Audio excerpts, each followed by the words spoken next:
It has to be done with your work, your family commitments, your not just live your life in a classroom. So that's something happening. Adidas fan, talking about Nike. This itself is a Adidas t-shirt. I think it's a Clima Max. This should have some cooling studs behind. So there's so much of technology in your sportswear today. At the same time, the shoe market, the equipment market, where is this whole thing going is an interesting thought. So this year case study about Nike is so interesting. I had to take a dig at it, being a sports fan, being Adidas fan, and absolutely non-Nike customer. So, quick dig at it. So as always, laid out visually. I'll take a better view of this quickly, so that you can see, as you stand in front of your war room, you can see what's happening with this company, and it's very easy for you to do that. I don't know whether you have a wall at home. This is how some of us do it.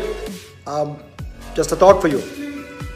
Comes to the business end of it. This is the boardroom chat. 30 million, 32 million, 34 million. If you just grow like this, check my maths. 41 billion, sorry, billions, all up billions. Sri Lanka is a 90 billion economy. 41 billion.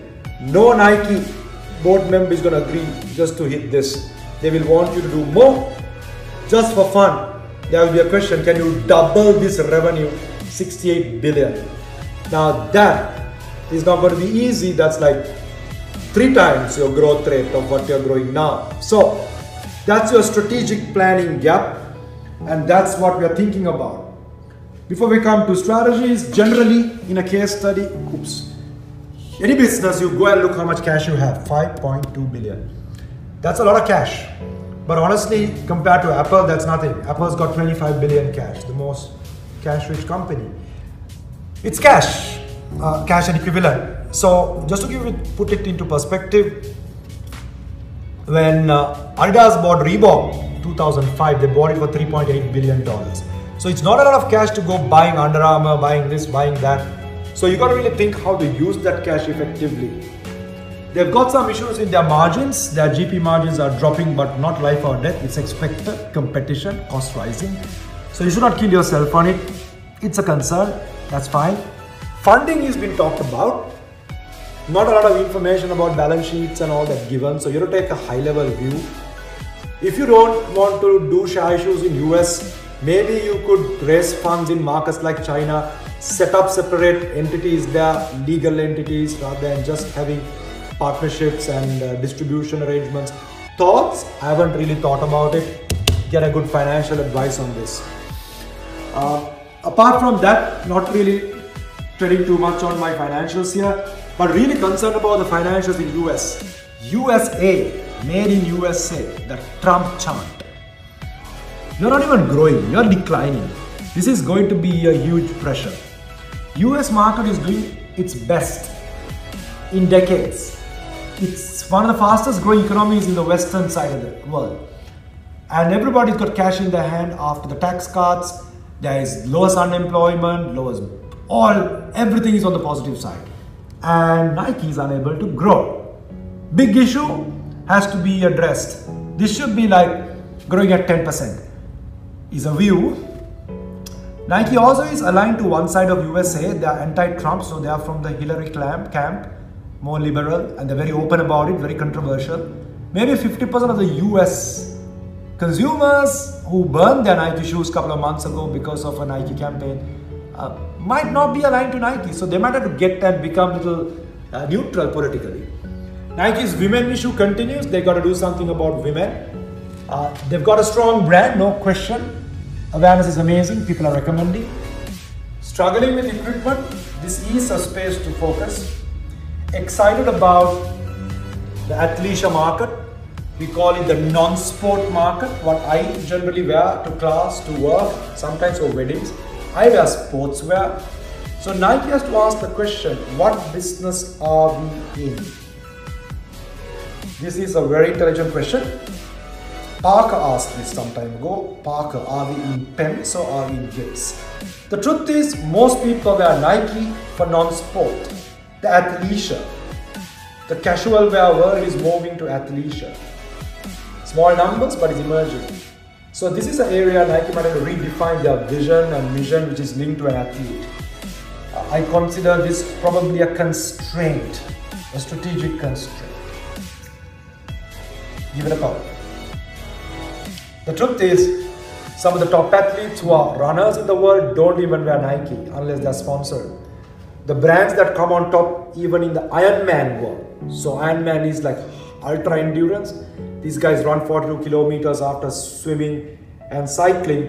Brands like ASICS actually dominate.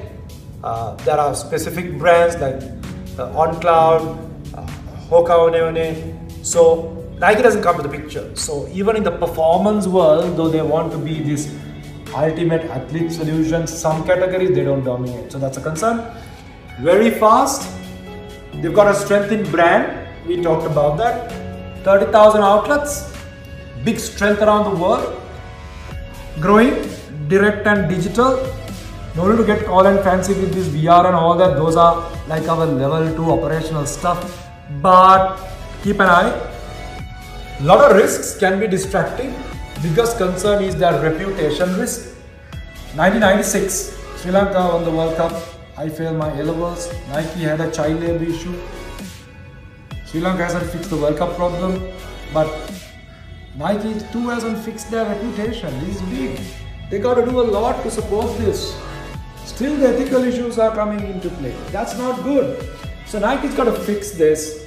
And being one of the largest employers in the third world or the emerging world, somewhere you got those numbers, 500,000. Nike should do a lot more. They should be hand in hand with the United Nations, helping employment and communities. We should be knowing them on the top of their mind. Come on, Nike, clean up your reputation. China is a big opportunity for everyone. So, got to play the China game right. And we talked about the obvious opportunity of a lifestyle of being healthy, active, fit. So Sri Lanka's seen this. Personally, my experience, the Ironman numbers, we sold out Ironman in Sri Lanka. The Spinfit Sundown, which we did a couple of weeks ago, had super numbers. Colombo Marathon, which strategy gets involved all the time.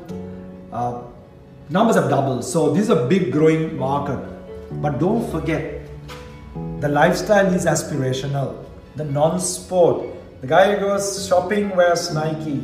That you got to understand and change the game. Nike's got strengths, they got amazing star power, a lot of brand endorsements, sponsorships. It's also a risk. Remember Lance Armstrong, doped, Nike sponsored. Remember Tiger Woods, who had a major problem with his 13 girlfriends. It can backfire, so you got to watch it. But there are a lot of stories in that Nike story. So this is an amazing opportunity. There are stars, there are hidden stories of athletes. Nike's got tremendous storytelling potential. They could, all my digital corporate communication guys know this, if you studied that subject wherever, the power of storytelling. So, super opportunity. So I guess I've covered a quick dip on my analysis. By the way, this is not comprehensive. Do not use this without some guidance. Biggest issue at hand, end of the day, is Amazon. When Amazon is in the picture, you got to watch out. They can be a partner for you, collaborate with them. So without you trying to kill yourself on direct and digital, Amazon's got the world. How do you work with Amazon? How do you partner? But said that we might not be very good at collaboration and partnerships because our culture looks like is a very acquisition oriented, pretty aggressive personality. So don't know whether we are good at working together as loose partners, collaboration. So I consider that possibly a bit of a weakness. Hence with Nike and Amazon, love affair even if you try it, might be tough to work. There's an outside radical thought. Why can't we sell part of Nike to Amazon? Now these type of things you'll only tolerate if we in the boardroom, there are mergers and acquisitions have been talked about. My life at NDB, it was all about mergers. Could we buy Nations Trust Bank? Because we had the cash. 5.2 billion is what Nike had. NDB I think had about 6 billion rupees. They looked at buying Ceylon Bank at that time. There was option to merge with commercial. So when somebody says, can we sell part of our business? It comes from that mergers and acquisition world. Careful, don't touch it unless you understand it. Remember, mergers and acquisitions, alliances, partnerships, collaborations is amazing ways to grow and hopefully look at this massive number from this number. There you go. My quick strengths, brand is a strength, my reach is a strength, my stories over the years is a strength. The stars and the partnerships, obviously my loyal customers, just top 5 I think, yeah. Reputation is a big weakness. It should be right now a lot of focus. Culture at Nike, inside the company, not done enough work, but some reason I feel is a very aggressive, macho personality, double check, I'm not sure. Vision is a constraint, is very narrow. World is saying I want to wear Nike to go buy food, and Nike is trying to make athlete out of you. So how do you marry these two? Opportunity is the athleisure market. Wear this attire to class, to work. I don't know, maybe if you're a wedding, that sounds radical. China is opportunity, India, I call this Chindia. Amazon collaboration, you got to figure out to work with Jeff Bezos. Digitally, Nike is strong, they can do a lot. Threats, the 3 Ts. Trump, home country. Tariff issues around the world. And trade, got to watch. Amazon is also a threat. They can take away your day-to-day product market and do their own label. Maybe they'll buy over one of these companies that are hanging around. Maybe they'll buy over Adidas, God knows. So you got to watch out and quickly tango with it. Some thoughts. Coming to the growth strategies. Direct digital, penetrate the market. Cut the costs down, physical distribution, working with soft logic costs. Go direct. With regard to the athleisure space, maybe a new brand on athleisure, because Nike might not on its own go there. Athleisure may be a blue label, just like the Johnny Walkers did. Performance side, you could come up with a goal, because most of the top athletes, like the triathletes, are not wearing your stuff. Equipment, you need to have a strategy for equipment, innovate for home equipment, etc. Finally, the out-of-the-box stuff for diversifying. Nike theme parks, think about it. Nike movies, the stories. Nike gyms, franchise around the world, a place for people to come check out Nike stuff. Nike gaming. Totally out of the box. I haven't done the FSA on this. Feasibility, acceptability, suitability. It's just brainstorming.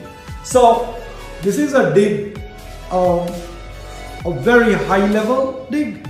So just to tell you how the boardroom works, starts from finance, look at cash, understand risks, markets. Oh, the beauty of ACI and case study gets your brain working. Of course, to pass this, you got to learn how to write, time it, answer plan, etc. Set all of that. Recommend Adidas. Look at how beautiful this is. Wow.